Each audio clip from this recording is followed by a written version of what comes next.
السلام علیکم، میرا نام ہے طیبہ اور آپ سن رہے ہیں آڈیو ویژول بکس۔ کتاب کا نام مثنوی، مولانا جلال الدین رومی صاحب کی کتاب۔ آئیے اس کتاب کے کچھ مزید صفحات ہم دیکھتے ہیں۔ اس خدائی طبیب سے بادشاہ کی ملاقات جس کو اس نے خواب میں دیکھا تھا اور اس کی تشریف آوری کی اس کو خبر دی گئی تھی۔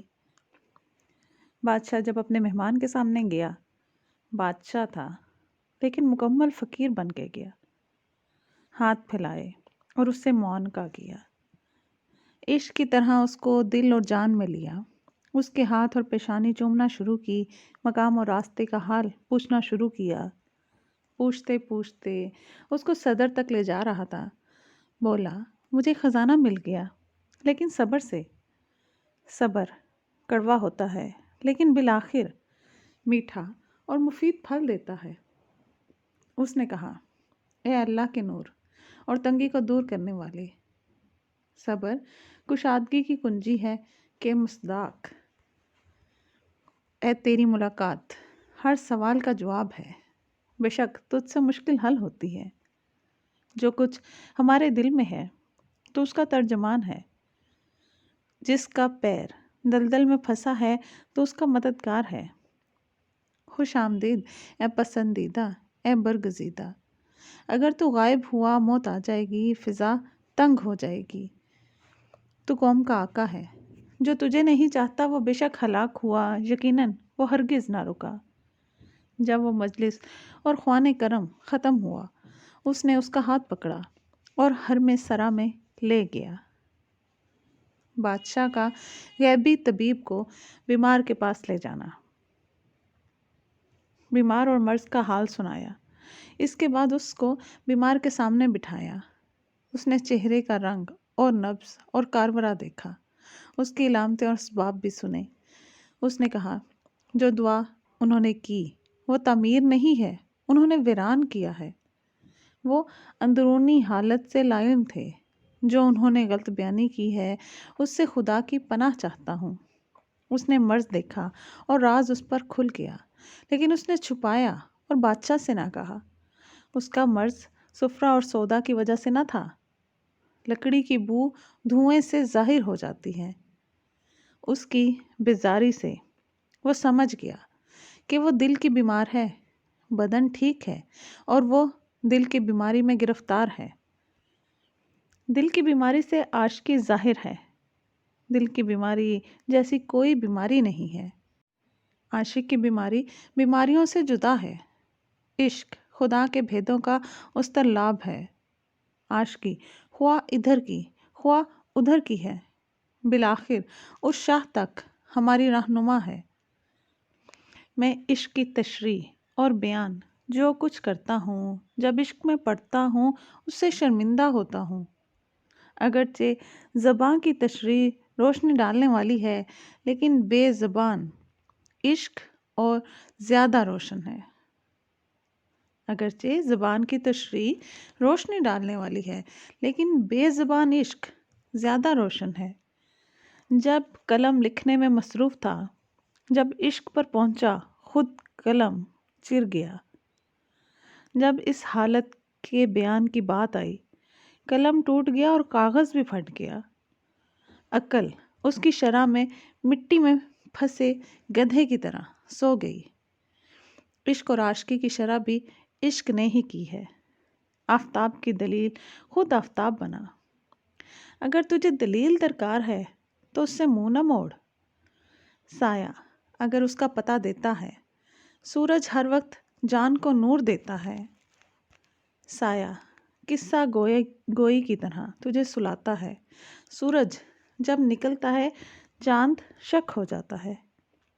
دنیا میں سورج جیسا کوئی مسافر نہیں ہے۔ دنیا میں سورج جیسا کوئی مسافر نہیں ہے۔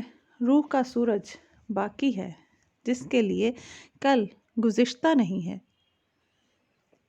سورج اگرچہ خارج میں ایک ہی ہے، اس جیسا بھی تصور کیا جا سکتا ہے، لیکن وہ سورج جس سے عالم بالا مست ہے، اس کی ذہن اور خارج میں کوئی مثال نہیں ہے۔ تصور میں اس کی ذات کی گنجائش کہاں ہے کہ تصور میں اس کی مثال آ سکے؟ شمس تبریزی جو مکمل نور ہے، سورج ہے اور حق کے نوروں میں سے ہے۔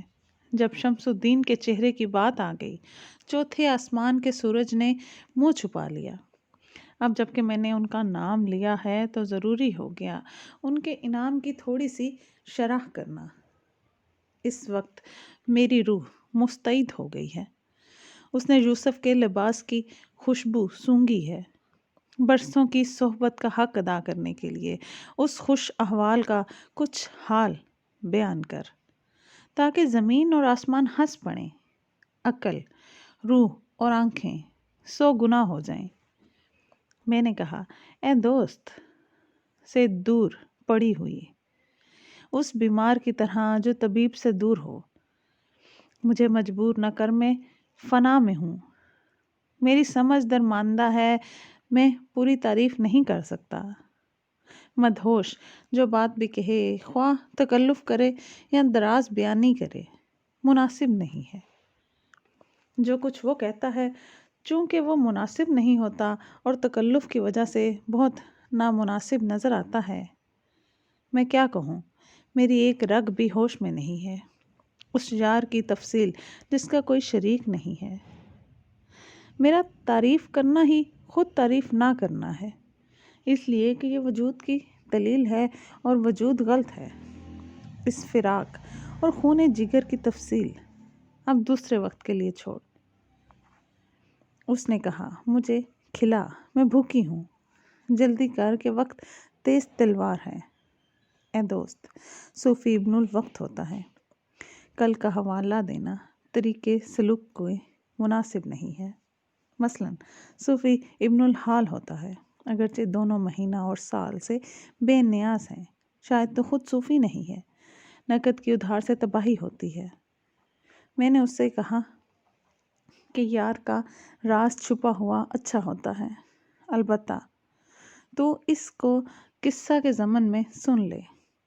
بہتر یہی ہوتا ہے کہ معشوقوں کا راز دوسروں کے قصہ میں بیان ہو جائے۔ کھلم کھلا، بے پرواہ اور بے خیانت کی بات کہہ دے۔ اے بکواسی، الجھی ہوئی باتیں کر کے مجھے نہ ستا، رسولوں کے راز اور اشارے بتا۔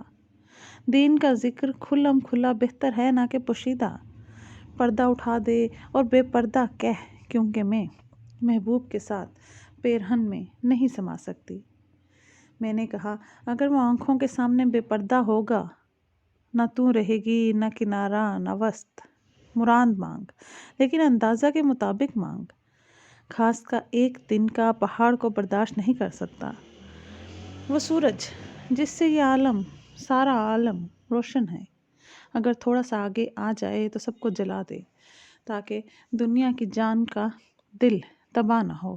اب ہونٹ سی لے اور آنکھیں بند کر لے، فتنہ و فساد اور تباہی کی کوشش نہ کر، اور اس سے زیادہ شمس تبریز کے بارے میں جستجو نہ کر۔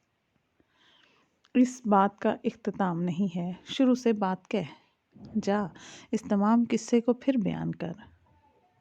آج کے لیے اتنا ہی، اگلے صفحات اگلی نشست میں۔ سننے کا شکریہ۔